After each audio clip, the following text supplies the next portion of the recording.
Howdy, y'all. I'm Leslie. I'm Laurie. Welcome to Sumo Kaboom. We're back in this. We do talk about all things Things sumo, sumo. and we're back in the same space yet once again, which is always good for Yes, us. I don't know if y'all knew that, but for the past 2+ months, we have been operating with one of us out of town at one time or another, working, which is good, but it makes it very difficult to have a good sounding studio-like podcast.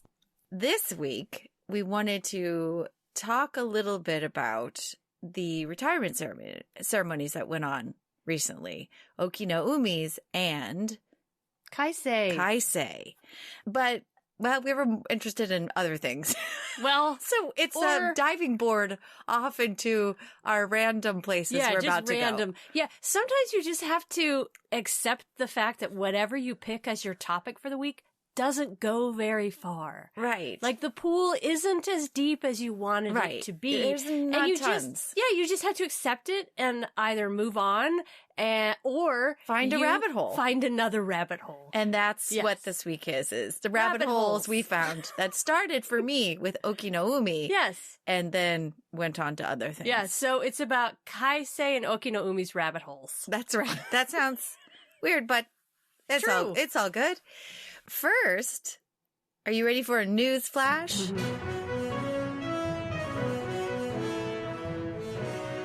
Okay, get this. In January of this next year, 2024, there are no height or weight requirements for any of the new rikishi. And this is a big, big change.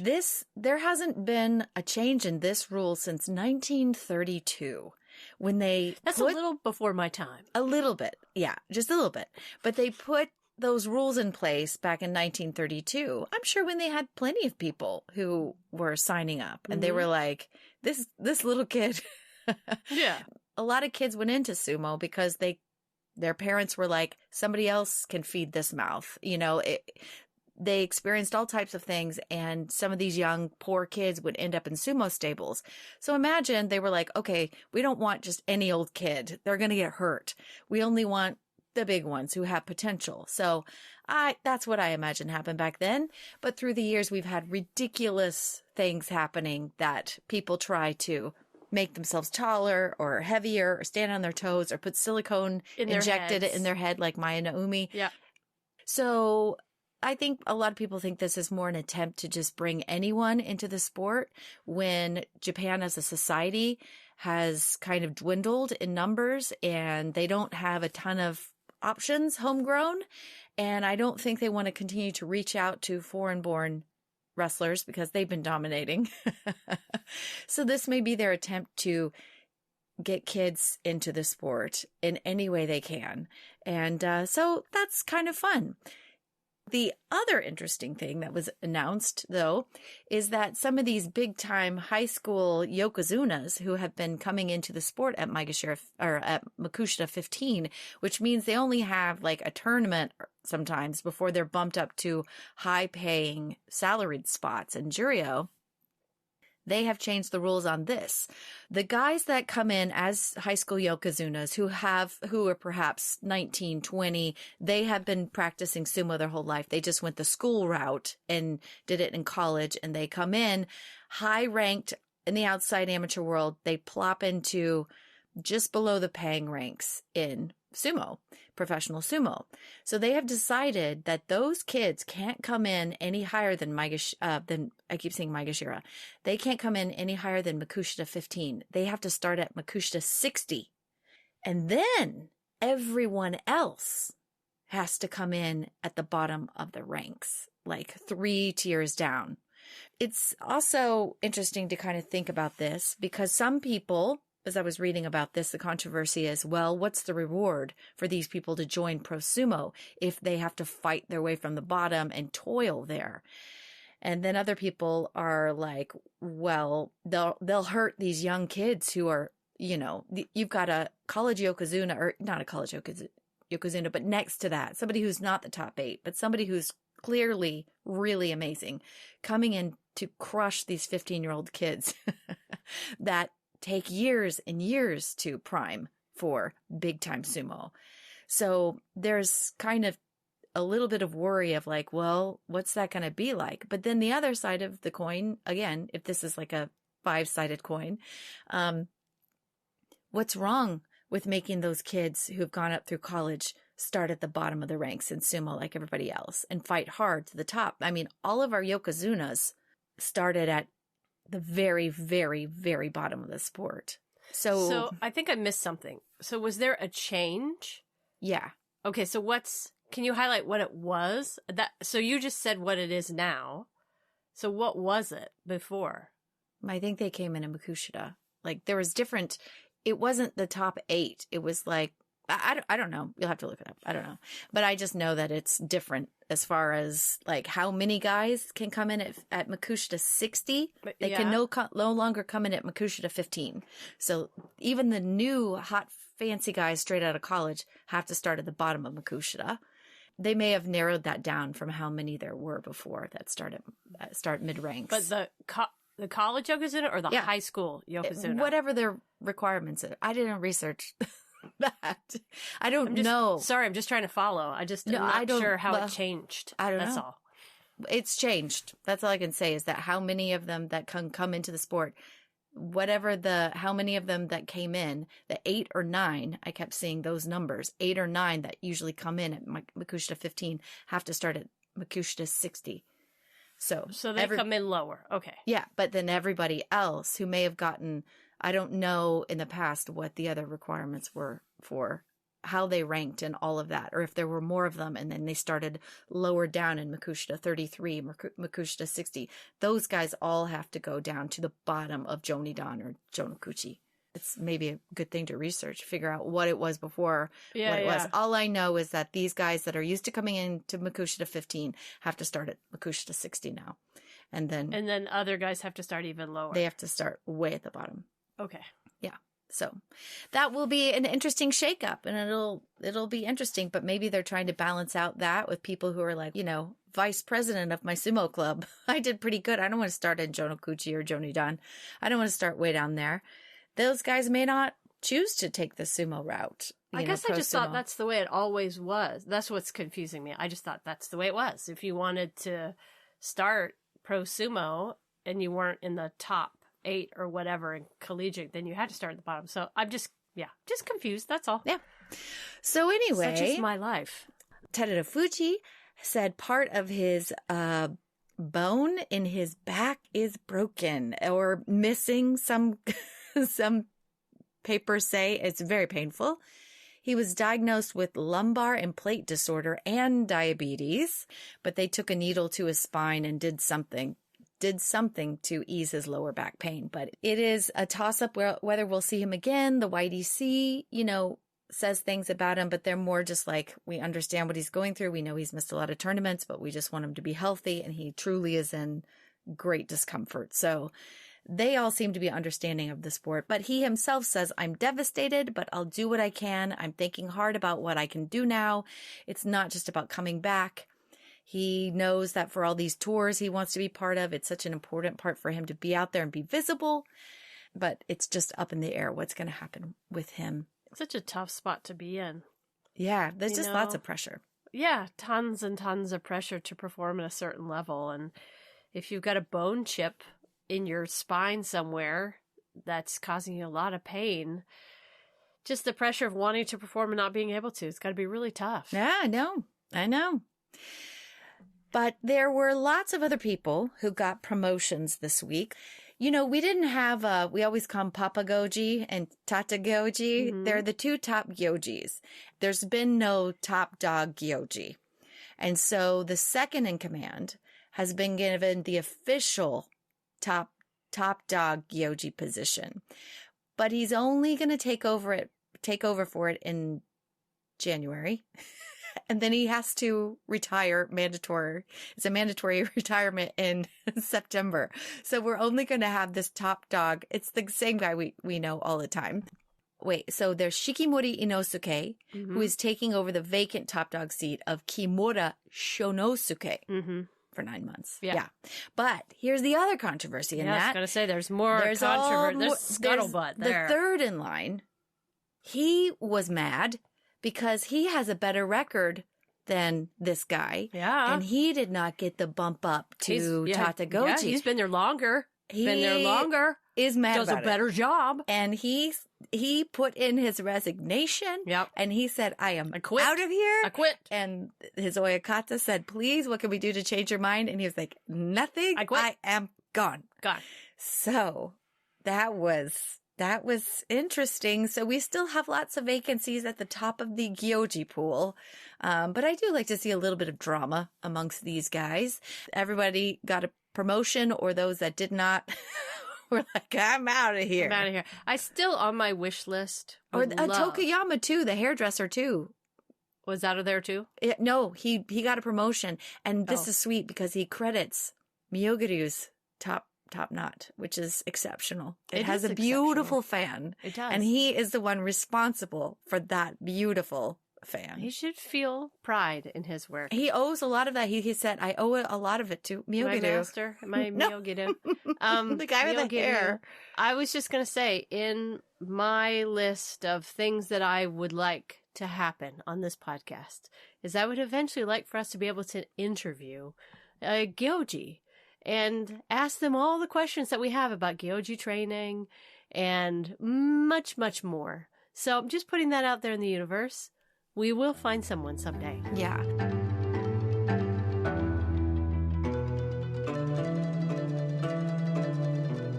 Lastly, that brings us to the retirement ceremonies. And I had an opportunity to talk a little bit about the handsome man, the very handsome man, well thought of as handsome by the general and public, is what I also discovered. I was like, is he just handsome to me by American standards? But no, he's considered the handsome devil of sumo. And I do not disagree. Yeah. After I saw Okinaumi and the tux and the haircut, and I was like, he is chiseled. Mm-hmm. He looks even better with that short haircut. Is that even possible? I didn't think it was, but I was like, he looks really, really good. I wanted to chat with you a little bit about who he is. Born Ayumu Fukuoka. He was born in 1985. He's 38 now. He retired, I don't know, 6 months, 8 months ago. I don't even know now what's sumo time. But his name means basically of the sea. And it refers back to where he's from, which is Okinashima, which is an island, like a bunch of archipelago, a bunch of islands that have really strong traditions and strong connection to the ocean, obviously. And he went to school in like fishery school to become basically a navigator of a boat, a ship. He's always been connected to the ocean, and hence his Shikona. What I saw when I saw him doing the retirement ceremony is this incredible amount of salt being thrown. Yeah. So what was that about?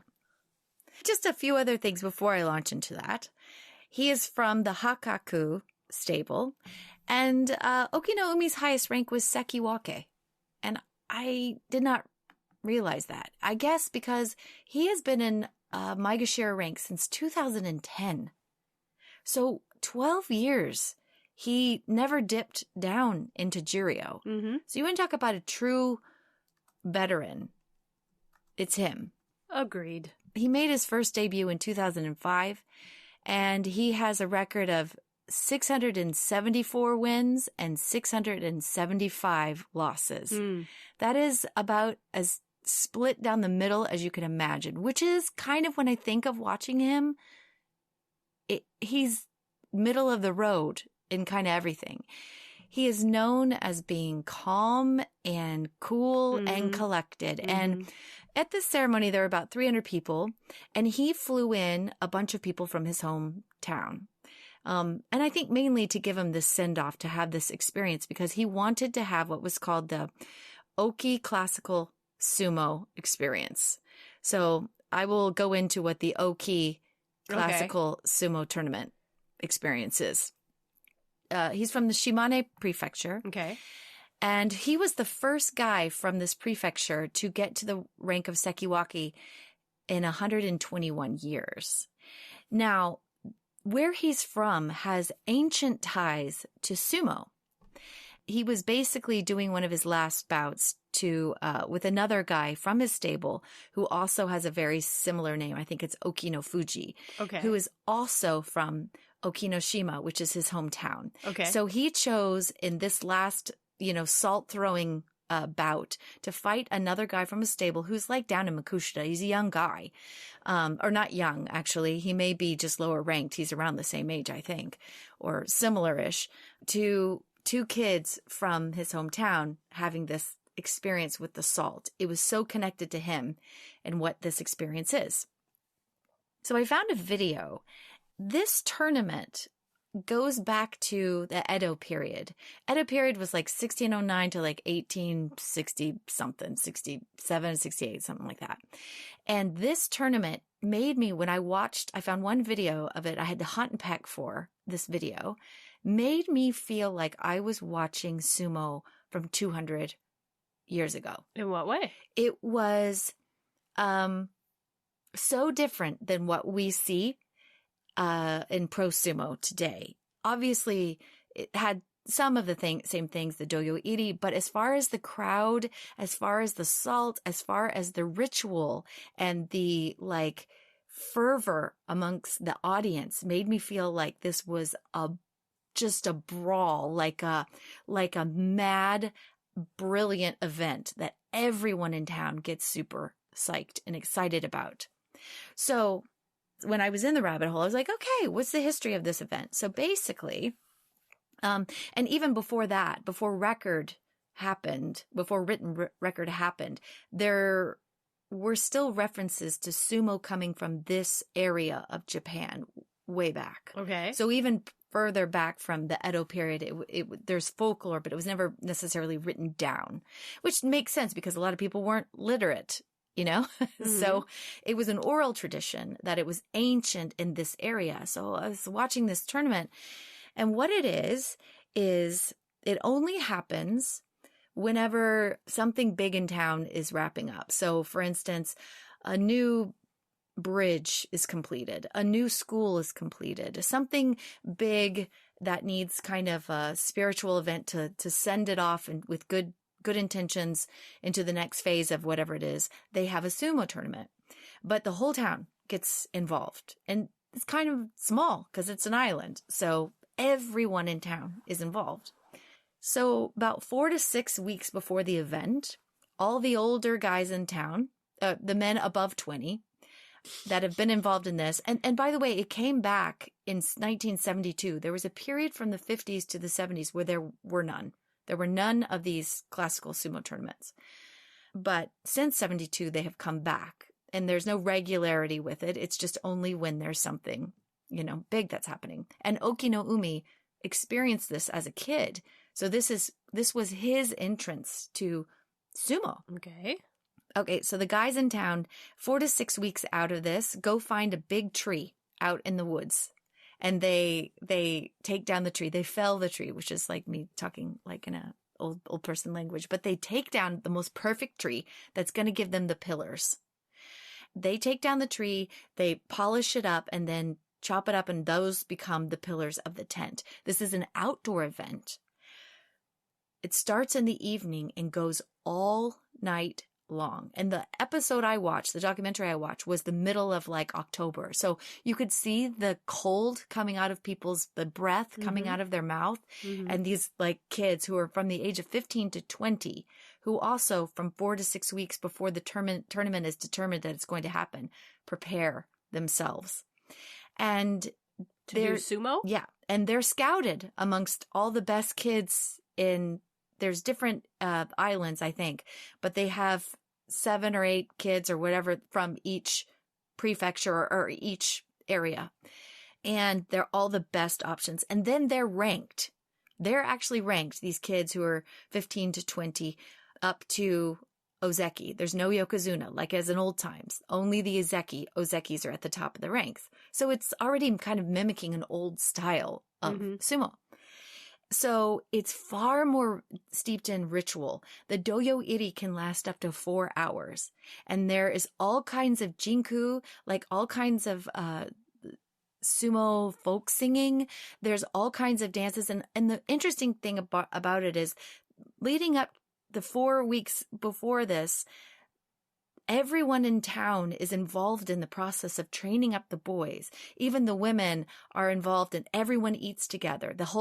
Everyone is involved in this process, which could be up to look like a room full of 60 people, 60 older men. Mm-hmm. They are all eating every night. They're all discussing this every night. It's like their lives get taken over by this upcoming 24-hour tournament. And as it happens, the actual tournament comes in. They do their doyo iri. The gyoji has a very long speech. It's far more animated. It's far less reserved. It's just a little bit brassier and wild. And the crowds are wild. And as each boy steps up to fight the other, they always fight each other twice. And they're sent up there with mounds of salt. And the salt is... That people are throwing at them? Yes. Like they were... Each side is east and west, and they're raining salt on these boys who are coming in. And they do throw a little bit of salt, but the crowd is just bashing them with salt for good luck. And that's kind of what we saw in Okinoumi's thing, is all those guys who were, and I watched those guys, they were wild. They had great jackets They had great jackets, and they threw the heck out of the salt. It was so celebratory, and Okinoumi smiled because it was like this really sweet feeling that of his childhood that was coming back. Because he was one of those boys? He was one of those boys way back when. And the tournament itself, each boy fights twice, and they win once. They have to, if the guy wins first, he has to lose the second match. He fights the same guy 2 times in a row. So it's always even. It's always even, and it's always based on friendship, which makes sense because it's a small area. Everyone has to get along. And so a real competitive spirit, people might walk away angry. So after this, if the guy who really fights the first time wins, he has to convincingly lose the second time, meaning he has to make it look like he's fighting and almost winning, but he's actually agreeing to lose for the sake of the other person to be the victor as well. And then they come in together. I like that rule. Yeah, they come in together. One guy lifts up the other guy from his mawashi. He just lifts him up in the air like 6 inches, puts him down.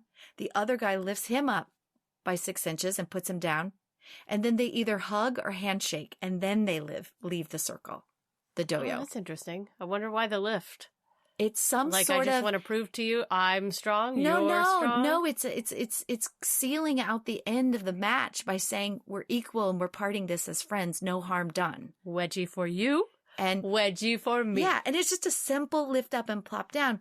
Now, they do say, like, going all night with this tournament, I read somewhere where they're like, each guy can fight up to 5 times in a row. So it feels like a little bit more round robin. Mm-hmm. And each time these guys get up, they just get showered with the salt. And then, of course, the night goes on. It's cold. It's October. I'm sure they look drunk.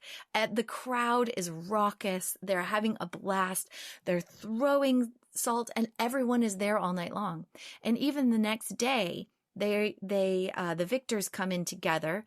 They sit. They don't allow the wrestlers to touch the dirt. They put hay down, and they carry the victors into the circle, the east and the west side. What victors? How do you find a victor in that? I have no idea, but there must be some way with the guy who won first that's an official win. They pick them up, and then they put them on the pillars that they cut in the very beginning. Mm-hmm. They put them on that, parade them each. So they're sitting on the large pillar like a rocket, all of the top guys. Okay. And they're paraded around town like on a rocket, like on a large wooden pillar. That sounds a little dangerous. Carried around by drunk villagers. Right. Well, it's the next morning, so let's hope that they're a little bit more sober. And then they put them down in the center of the doyo, eat, and they share a meal, eating opposite the other side. On the stump? On the doyo. But those pillars... On the tree?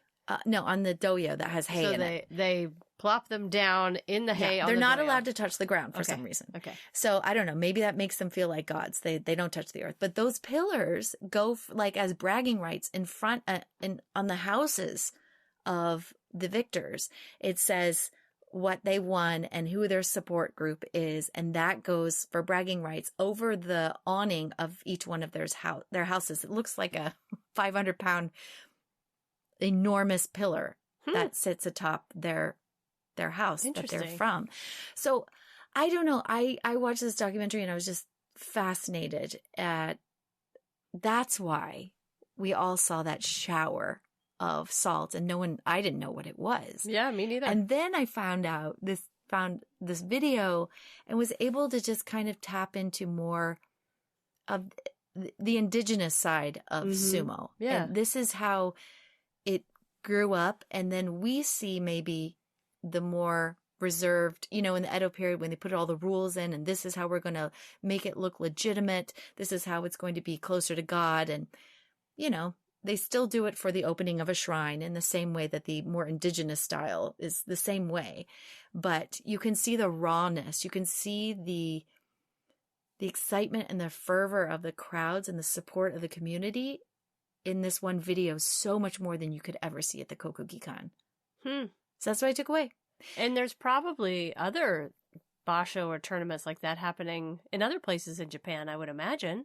I don't know. I sense that this was truly a unique sort of event. This is also where the, the bullfighting sumo happens. Yeah.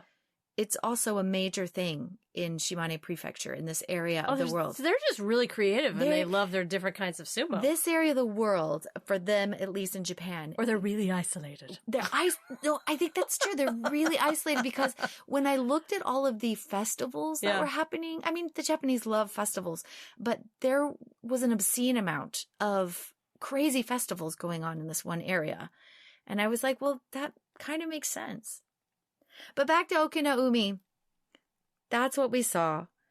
That's his intention as he moves forward, is to find more kids that are interested in sumo and come into it perhaps in the same way he did through the Oki classical sumo tournament. And he hopes to scout and bring in more kids from his hometown and continue the tradition of sumo with his hometown people.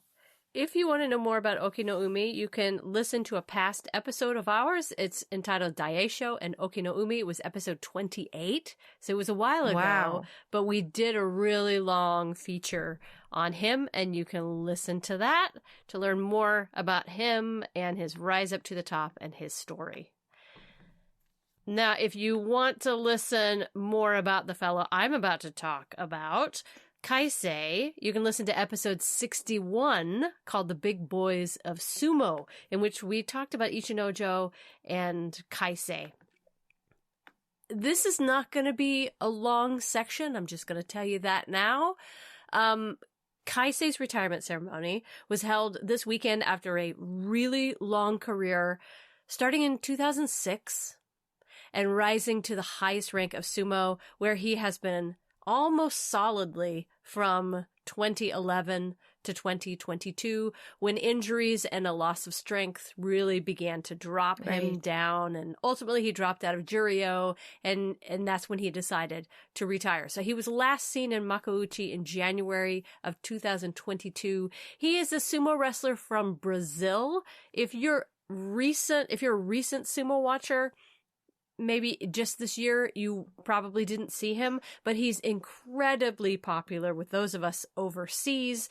And he's just so sweet looking. Yeah, and he's really popular for his politeness on the doyo and his dynamite grin. Yeah. He looks like he could be selling toothpaste for a living.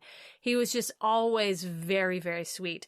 But what I found interesting about his retirement ceremony is that it was less attended than many of the videos that I see. And I couldn't even find a video of it. I could only find pictures. Interesting. And I was kind of like, initially I thought, that's kind of sad. There's like no one at all on this side of the Kokugikan. But then when the pictures were shared and more people talked, it was still an incredibly symbolic and really emotional event for him. And I guess video is not always needed for those of us overseas and those of us we watching love on it. Twitter. We love it. But, he still had 350 people come, including Hakuho Terunofuji. He was Hakuho's dew sweeper or sword bearer for many, many years. Yes. And so it was really lovely that Hakuho came to his retirement ceremony. And from the people that were there, I never saw anyone not interested or not smiling. They looked so happy. I didn't see any extra matches or any entertainers, that sort of thing that we see on all these big retirement ceremonies. It was an understated affair. I wonder, because he was born in Brazil, and so a lot of these wrestlers have hometown clubs that sponsor them. And I wonder how much of that is affected by being a foreigner, Like, I wonder if because he's from Brazil and there's not a ton of Brazilians that are there, there's probably imagine some, but yeah, they're probably not supporting him financially in the way that you would need to have a huge big blowout, maybe. Quite the same way. Yeah. And he was very loved. Like Okinoumi, he made it all the way up to Sekewake rank. Yeah. So he did very well, and he was like a stalwart presence in Makuuchi for many, many years.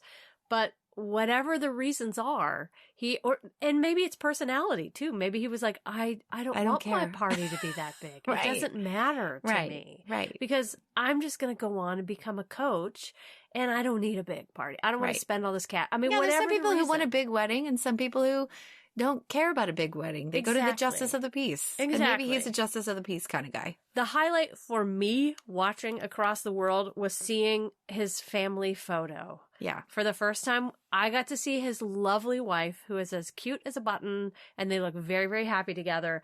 But what I found so interesting was his blonde-haired mom was there, who looks like a woman that I would see at the grocery store here in Texas. She looks so just normal to me. Just absolutely normal mama and proud. Normal Texan mama. Yeah. Like she could fit in here. Absolutely. In Texas. And his brother and his sister. And looking at Kaisei's brother and sister and his mom, you could suddenly see, oh, this is what he would look like if he wasn't a sumo wrestler. Yeah. And he was like obviously bigger than his brother and his sister. He's the big guy in his family. Yeah, but he only had like an inch on his brother. His brother was also really tall, just real skinny, had the same shape of face, the same great smile, same color hair. The sister had the same color dark hair as well. But you know what? The mom could be also a brunette. It's just as you get older, every woman turns blonde in time. Well, some, not all. But it just highlighted for me how cross-cultural sumo is. And it's really wonderful when you get to see a photograph like that that puts it all on the page. Like, what a wonderful gift this is to a family. I mean, can you imagine growing up and being like, my son is a sumo wrestler in Japan? And he married a Japanese lady, and he's going to be over there. And I love my son. And yeah, I'm going to go over there for his retirement party. Like some woman in Brazil just had that experience, which is so cool. Yeah, but Brazil, from what I understand, has they had a lot of Japanese migrate there at some point. So there's a large section of people who are sumo fans, and Kaisei brought that out even more in them. But the Brazilians, from what I understand, I mean, I can't speak as a whole. I don't know Brazilian population, but there was more interest in sumo there than there would have been here. Yeah. And if I know we have listeners. Except for Hawaii. Sure. The same cross-pollination of interests. We've emailed some listeners in Brazil and in South America. So I'd love to hear from you guys if you saw different coverage down there. Since he is your hometown boy. And if you saw more than just a few pictures on Twitter, please pull us in and let us know what you saw, because I'd love to know more. To me, post haircut, Kaisei just looked like your friendly Uncle Kenneth who would serve you his famous barbecue chicken and then fix your car for you. He just seemed like the nicest uncle ever. He's just delightful. Ricardo Sugano is just delightful. Yes. And he had one of my favorite quotes ever. When asked about his retirement, he said, it's hard to prepare, and I'm relieved that it's over safely. People I've known for a long time put scissors in me, and I've got a lot of thoughts. Which is sort of an unfortunate translation. I think he means people he's known for a long time cut his hair, and he has a lot of thoughts. So he has a lot to process. Well, did I read that Oki no Umi's mother was a hairdresser? He said I don't know. something similar to, he's like, Did he? A haircut. I think I read that somewhere in the Japanese side, that his mother was a hairstylist or hair cutter, hairdresser. So maybe she was the reason behind that fabulous cut. Possibly, but he was just saying, you know, it felt really good after not having a haircut for 20 years to have a haircut. I bet. Just to have somebody run their fingers through your hair. Or just hair. the feeling of it not being there. Yeah. It's got to be bizarre. It really must be. As I said earlier, Kaisei is going to go on to be a coach, and he said, I just want to be in a place where I'm not only strict, but I'm also a place for young people to be more. If you have any problems, I want you to talk to me about anything. Yeah. So yeah, he really does seem like he should be HR. He should be JSA's HR rep. He should be the guy that you go to when you see something funky at the Heya and you're like, I would like to report something that I've seen. It should just connect you straight with Kaisei, who's like, please just tell me what you're experiencing. Straight to Kaisei. Yeah. Tell me, are you homesick? Is anyone hurting you? Just tell me all about it, because I will fix it and make it better. I know, with a big hug. With a big hug. With a big hug. Because I'm Uncle Kaisei. So that's really all that I found. I will share those photos. He intends to continue to find the next greatest sumo talent in Brazil as well. Yeah, I hope to see him go back and a little bit more there and see if he can bring somebody back from Brazil, because there's a lot of up and coming talent. I think because of his popularity as of late. So, while searching for info about Kaisei's retirement party on Twitter, I landed upon a very interesting video, which I just feel like you all need to know about if you didn't see it. It's a video by a guy at the Oshogawa-beya. Mr. Kinkaze is his name, and he was practicing making yokozuna belts with toilet paper. Wow. And I just thought this was worthy of a mention, just as good sumo-adjacent info. If you want to learn how to make a really gorgeous yokozuna belt, and it ends up being like just big enough to sit in your hand. So let's say as a crafty project, you want to make a yokozuna belt for your bird. Your doll. Or your guinea pig. Right? You can watch this video and make it and learn how to make a toilet paper yokozuna belt. And they're gorgeous. They're absolutely gorgeous. It plays in fast. So like you would have to probably slow it down to like 50% to really get it.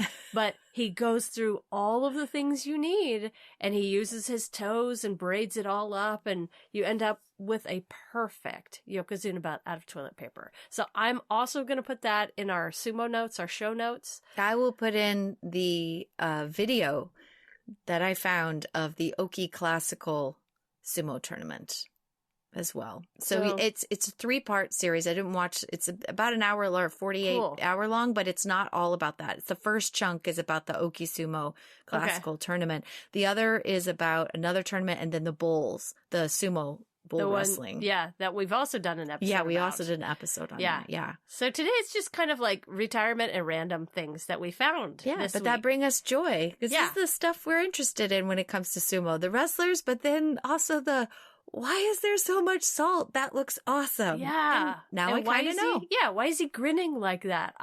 That was my favorite part of Oki no Umi's retirement festival, was just seeing that big old grin on his face. And I was like, okay, what does that mean? Something's going on there that I don't understand. So I'm really glad that you found that info about that festival. I didn't know a thing about it.